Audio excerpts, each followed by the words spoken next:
Funding the Police, this Joe Rogan podcast with Nancy Panza. I think that's how I say her name. My thoughts on some of these things. Where I think the actual root issue is outside of the previous video, which is about police culture and, you know, being contaminated. We're going to talk about specifically about defunding the police, where I think the root of the issue is, and maybe some of the middle ground. So we'll see. Here we go. I don't need nothing else. Every time I'm with you, yo, it's something else. It's a fact, and it's nothing else. Got your hand out, you don't even need a help. Ooh, I don't need nothing else. Every time I'm with you, yo, it's something else. It's a fact, and it's nothing else. Got your hand out, you don't even need a help. Ooh, that's right. I don't need nothing else. That's right. King Street.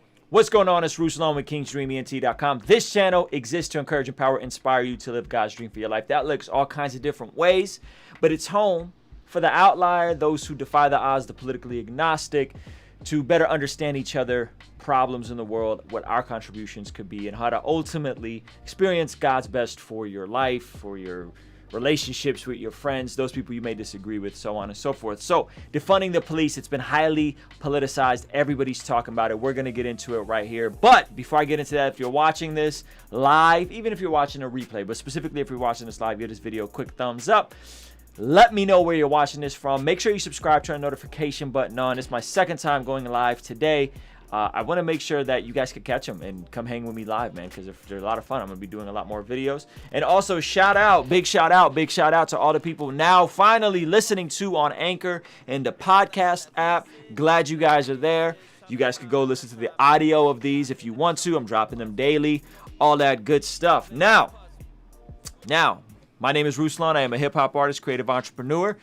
Some of you guys know me. Some of you may not know me. Some people say I got some cool ideas and critical views. Not critical views, but I'm a critical thinker with some critical views, I guess. You guys can follow me on Instagram, Ruslan KD, all that kind of stuff. Let's get right into the video. Again, big shout out to everybody watching this live. Like it. Real fast. Like it. If you're watching this on Facebook, Periscope, Twitch, I see you as well. All right. So let's get into this. Now, Joe Rogan had Nancy Panza on. This is my second part reacting to this long form interview. Go watch it. Nancy Panza, I hope I'm saying that right, is a police psychologist. She is basically the last person that police sees, aspiring police officer sees in the process, the year-long process to become a police officer. She does the final psych eval. She's who police go to when they have traumatic events or they have to discharge their weapon. She has some wild, interesting views. This episode was overall a pro-police episode, and I actually walked away learning a whole lot. Okay, I learned a whole lot, and I'm glad I checked this out, and I think you guys should all check this out. But I think there's some really interesting views here, and I think I actually got to the root of some of this outside of the cultural piece, right? The cultural piece is something totally different. Go watch my previous video. It came out earlier. It's talking about police culture being contaminated and protected by police unions, and the current crazy scandal that just came out of Los Angeles Sheriff's Department, where there was a whistleblower who called out a racist police gang in the Compton precinct. Crazy. Previous video. Y'all should watch that. This video, we're going to be specifically talking about defunding the police. So it's not that I'm brushing over the racial element. I just made a whole racial video about this a couple hours ago. I just want to specifically focus on defunding the police. Okay, so that if you guys are wondering what's going on, that is why. Let's check this out. It's Joe Rogan, very anti-defunding the police, with Nancy Panza, who is also very pro-police, but kind of has some different views. Now check this out. I don't say different, but just check it out. Yeah. And it's weaponized. It's this thing that they're using now to push a political agenda, to align themselves with people, you know, so that it helps them get reelected. It helps them. And yeah, listen, guys, the defunding the police, you're definitely going to see this more and more and more weaponized, more, not weaponized, but like politicized, right? Like this is going to be what people are campaigning for. And that's unfortunate because there's actual things here that need to be fixed. So this is Joe Rogan's point of view. I would agree with him in this regard. Let's keep watching. Gain power with their constituents. it's so dangerous, and it's such a weird thing to hear coming out of mainstream politicians' mouths that we need to defund the police. I'm like, you guys are crazy. Yeah. So by the way, there's various views of defunding the police. There is one extreme view which says abolish the police. That is a far left liberal view. I disagree with that view. Nobody really knows what that view means. How are they going to be replaced? Not a whole lot of substance behind it. Okay, then there's the, I guess, more, not as far radical view, but there's more, like, that's like a weird utopian view. But then there's like a, hey, let's abolish compromised police departments with a sketchy history, and let's rebuild them. You saw this happen in Camden, New Jersey. Do your research. There's some interesting articles about Camden, New Jersey, what they did, how they restructured their police. Basically, fired everybody, rehired like 90% of it. The county sheriff department took over. Crime went down. Murder went down. No issues. A success story for one of the models of defunding the police. Then there's this more view that we're more, I guess, more balanced view that we're going to get into right here. So let's check it out.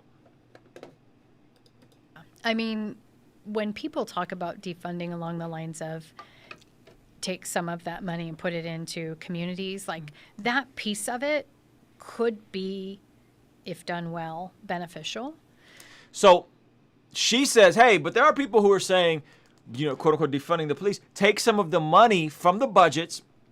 I looked up our budget here in San Diego, and our police budget in the county of San Diego is $500 million. For context, our school budget for the entire county of San Diego is about $1 billion, right? So the police budget is half as much as the school budget. Whether that's a lot or not, I don't know. I can't help you gauge that, right? But that is the budget here. So what she's saying is, hey, some people are saying like defund in the sense that, you know, take some of the money and repurpose some of it, right? That seems reasonable. So let's keep watching. But why take it from the cops? I don't know that needs to necessarily take from the cops, but to really pay more attention to our communities and what they're needing. You know, the police over the last 5 decades have had to take on more and more and more jobs. Pay attention here. Watch this. I mean, a lot of people would say that the key change came in like the 60s when deinstitutionalization happened from the mental hospital. So it used to be if someone... Woo! Okay, she brushed over this. She brushed over this, right? This is important. This point that they brushed over, I think Joe Rogan points it out, is one of the key roots to a lot of our social issues, a lot of our issues with police, a lot of our issues with school shootings, and our issues with homelessness. Okay, I'm gonna unpack this for you guys, but just keep watching this for a second. Was mentally ill. They went to the hospital and they basically stayed there, right? 60s came, deinstitutionalization, all those folks. Let's put them out in the community so they can return to their homes. I think it was a lot of it during the Reagan administration. Right? Let's put money into community mental health. That didn't happen the way it was supposed to. So the community mental health never got funded properly. And then all those folks who had mental illness did not get proper treatment, went off meds, all sorts of problems. Crime rises. And now who has to deal with it? Yeah, police officers, right? So they became mental health clinicians, social workers, domestic violence, you know, all of that stuff. So, right, if defunding the police means putting money into social services and helping these folks in a way that makes it so that the police officers don't have to do those jobs anymore, I'm all right with that, and I think most of the cops are, because I've spent half my career on this side of police psychology stuff training folks how to talk to people with mental illness so they don't end up shooting them, right? Yeah, so I think there certainly should be. Okay, so check this out. This is crazy. Now, this is called, what they're referring to is the, I think you say it, I'll just pull back up on the screen, the Lanterman-Petrus Short Act. Under good old Ronald Reagan. Shout out to Ronald Reagan. You guys, a lot of y'all worship this man. A lot of y'all conservatives worship this man. Intended to be a good law. Check out what happened. And I'm going to connect this to school shootings and everything. Check this out. Regulates involuntary civil commitment to a mental health institution in the state of California. The act set the precedent for modern mental health commitment procedures in the United States. Commitment is when you take somebody and you put them in a mental institute, right? You're committing somebody, right? Procedures in the United States. The bipartisan bill was co-authored by California State Assembly, blah, blah, blah, blah, blah, and signed into law in 1967 by Governor Ronald Reagan. The act went into full effect on July 1st, 1972. Basically, what this says is you cannot You cannot commit somebody to a mental institution who is not a threat to somebody else, in a like violent threat to somebody else, or a threat to themselves. What happened? 1971. Well, what happened after 1971? Well, a lot of things happened, right? And a lot of this is the core. Homelessness spiked up because now you have all these people who are mentally ill, who were before involuntarily committed to be in mental institutions.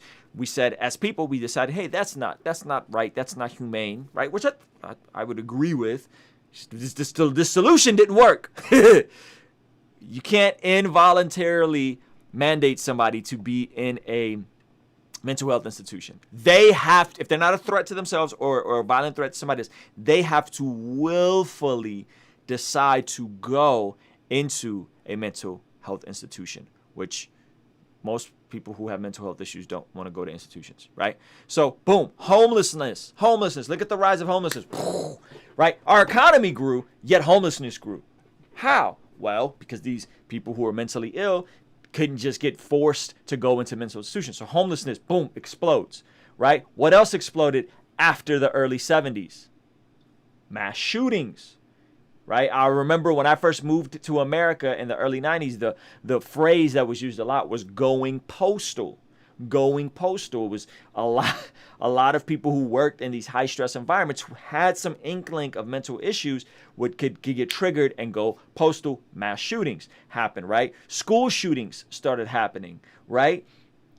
This is all on the other side of this. So you got homelessness, you got school shootings, you got drug use goes way up, right? Again, this is early 70s. This is not long ago. So here you have a law that is intended to help people, but actually completely started jacking up the fabric of our society because there was no other real alternative. If you tell somebody that's mentally ill, hey, you don't have to go into a mental institution, you have to choose to get help. How many people who are mentally ill actually believe that they're mentally ill and actually think that they need help? Have you ever done?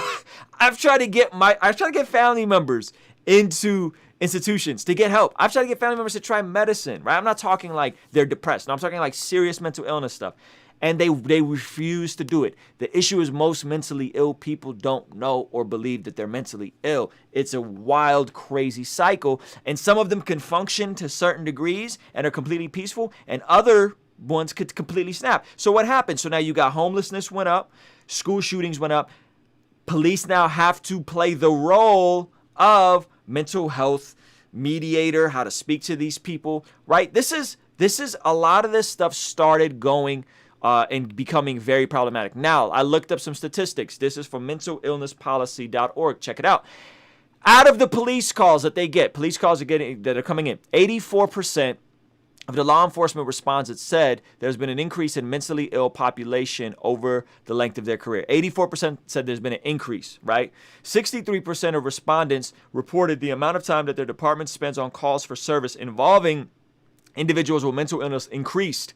An additional 17% reported that the time spent had substantially increased, totaling 70% of respondents reporting an increase. 56 said the increased calls is due to the inability to refer mentally ill to treatments, and 61% said persons with mental illness are being released to the community.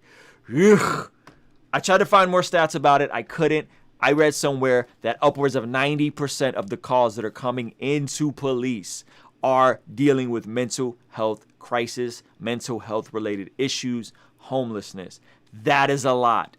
Do we need militarized armed police to pull up on people who are dealing with a mental health crisis? This is where the defunding the police portion and the defunding the police argument starts to make sense, right? Because we're not talking abolishing the police. That's stupid. I don't recommend that. What are we just all gonna? You're gonna abolish the police and you're gonna say, hey, don't have guns, citizens? What? It makes no sense, right? So no, abolishing police, stupid, right? Abolishing the police, restructuring the departments, having bigger people come in, retrain the police, rehire the police, right? What happened in Camden, New Jersey? You can look it up. okay, I'm okay with that. Taking some of the funds that go to tanks and militarization and all these other things and repurposing some of those funds to get more mental health trained police, to get more psychologists, to get more crisis intervention, to come with these police officers on these different runs. Oh, that sounds reasonable, right? That sounds so. Again, right, you see how politicized this is getting? The Republicans are going to say, "Oh, law and order, you're demanding defund the police. These people want anarchy," right? And then you got the liberals that are going to be like, "No, we just all have to be in a utopian society and just, just everybody's just going to be peaceful." And it's like, no. We're going to have crime. We need police. And some of you guys, I might lose some of you guys. I think we need better and more police, and we need to pay them more. Okay, that's my opinion. So let's keep watching this police psychologist, and her thoughts on this stuff.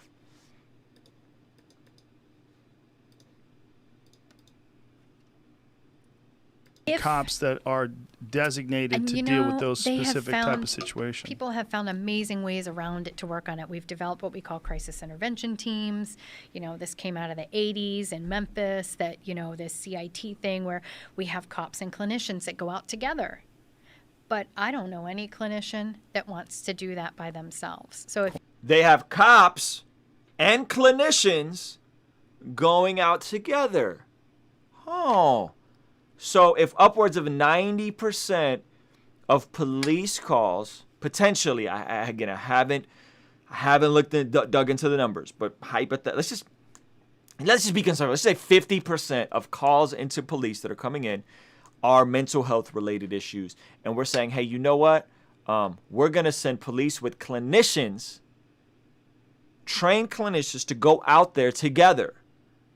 And we're going to take some of the funding for tanks and the funding for high caliber weapons and some of this funding that we don't really know. They're getting this at a military surplus. And we're going to repopulate some of the funds to better, more de-escalation training police. I think that's fair. I think that's reasonable. Why would most police would say that's reasonable. If you defund the police and everyone says, yeah, if it's a domestic violence call, send a therapist out. Jesus Christ. Well, I know because I work with cops that domestic violence calls are one of the most likely to end in violence. Yes. Right. I'm not going there. Right. And I might go there if there's an armed person with me, and I'll try to do, Right. but like as a team, but you're going to send me into a potentially violent, dangerous situation where you've got two people going. It's a utopian perspective on a very complicated problem. Yeah, exactly. It's a simple, we don't like what we have, so let's get rid of it. Yeah. And it's far too simplistic. Well, and you've got the evidence right now. I mean, this is a short-term study in New York City. Yeah. Yeah, and by the way, crime is up in New York City. Crime is up in Minneapolis. All you goofballs that think we should just completely abolish the police. Whew, talk about a wild social experiment. You gotta chill with the abolish, right? Because that's what they voted for in Minneapolis. They didn't vote. Shout out to you, Curtis Merce. They didn't vote to defund. They voted to abolish, and they're dealing with some wild stuff now with the right. Like the crime is way up. You got the citizens banding together. This is not good stuff. But the majority of this can be traced back to this act, this LP. What is it called? LPS Act that was passed. That goes back to how we started dealing with mental illness different, intended to be well, but goodness gracious, this all culminated in this is where homelessness went up. This is where drug use went up. This stuff happened after that, and there's no, is it humane to institutionalize somebody against their will if they're not a threat to themselves or others? Whew, that you get really into some really dicey conversations about people's autonomy. And I don't know. I don't got the answer to that. I don't know what a reasonable solution is to that. But I know, goodness gracious, it didn't work. It didn't work. Trying to be more humane just drove all these other things up, right? It didn't work. So let me check out. The homie says, system and wages would be fine if we held a higher standard for the men and women who hold the job of public protection. The man who killed George Floyd, yeah, I know about that. Yep, he had multiple things. We live in a digital age. Every cop should have body camera. Amen. I'm totally with body cams, 100%. Right, 100%. Now, check out some of the other stuff she said, which I thought was pretty interesting. Where is it? This part is interesting. Real quick, this is cool. The other thing is, firearms training, obviously it is super important if you're going to carry a weapon to be able to use it and to use it well.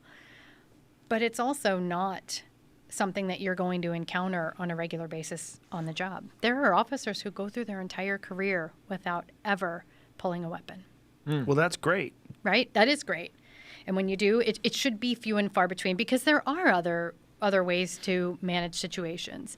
There are, that's lethal force, and then we've got a variety of non-lethal force, whether it's something physical, hand-to-hand kind of thing, or whether it's a taser or baton or whatever else they may be using or having on their tool belt. So there are other options there.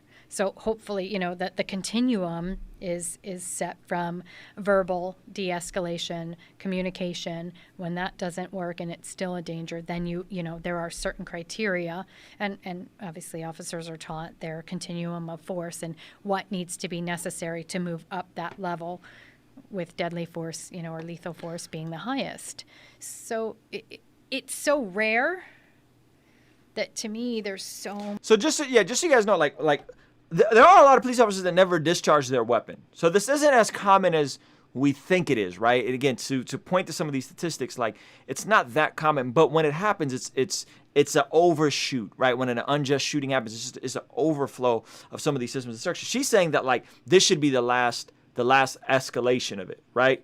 You can't hear me. I think you got to unmute yourself, champ. So what I'm saying is, listen.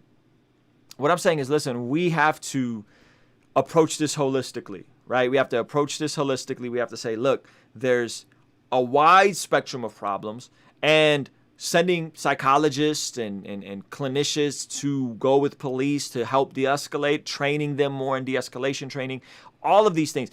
I think we should train police more, right? They bring up Jocko, who said when he was in the Navy SEALs, they spent 20% of their time training. 20% of their time training, and that could be an application, right? If 20% of your time is spent training as a police officer in de-escalation, all these other things, good stuff, much right? Else that comes before that if we're doing a good job, that almost is never an issue, because these other tools work better. Wait Joe Rogan don't listen like that. She said escalation of force to violence or weapon is never an issue. Joe Rogan's so confused here. This is hilarious. Never an issue being able to use a weapon? Having to shoot someone. Having to get to where you're breaking a strap and you're pulling your weapon and you're firing breaking a at strap. someone. That should, that is the last. It doesn't happen on a daily basis. But isn't that entirely dependent upon where you're at? And what kind of situation? I mean, he's so all confused. across the He country, thought there police are just shot situations bad where guys all cops the have time, to man. pull their guns and have to use them. There are, but they're not as frequent as But they're you think. happening every day.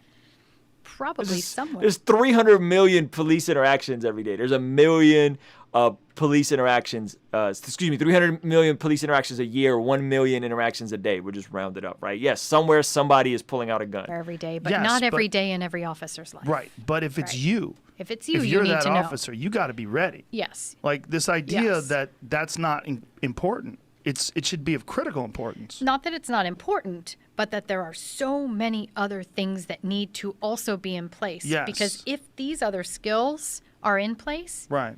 if you are a master, they like to call verbal judo, if you can talk someone down, if you are a master at de-escalation, you are never going to need these other tools. Maybe not never, but you Yeah. are very rarely going to need any, the less lethal. Woo, she said, maybe not never, but rarely. Again, here are the solutions, right? So when we're talking defunding the police, I am not with abolishing the police. I am not with paying police officers less. I am with maybe, yes, bringing, trained psychologists, training them better, more frequently, 20% more, training them to know how to de-escalate these situations, right? All of these things are overall going to make the experience that we all have, as not just black people or white people, we all have with police better. If, hey, there's a call going out about this and boom, there's somebody, there to help de-escalate. Or the police officer is trained in this, she called it verbal, what did she say? Verbal jiu-jitsu, right? You just know how to speak to people, right? And she talks a lot about communication, knowing how to communicate, right? All these different things. So anyway, I thought this was fascinating. I thought this conversation was fascinating. You guys should go watch it. Nancy, Panza, this is if you really want to get to some of these roots, including the cultural, racial side, you can. I made a whole video about that earlier. You guys can go check that out. And yeah, we could check it out. You know what I'm saying? And look at it. And I think there's a lot there. And to her point, like, there's a ton of police officers that never discharged their weapon ever. Right? I've known them. I've known a handful of them. Like, you guys think I don't like police? I have a lot of friends that have been police officers or are police officers, right? So we have these conversations. We have these frank conversations all the time. Let me know what y'all think about this video. Video number 2 for the day. I think you guys will appreciate, hopefully, this content. If you do, share it with somebody, like this video, subscribe, turn the notification button on. Later today, doing Fan Love Friday. And appreciate y'all rocking with us, man. Shout out to the Patreon community. If you want to partner with us here at Kingstream ENT, go check out the Patreon. It's super dope. Or consider signing up for a membership. You know what I'm saying? I think you guys will appreciate it. And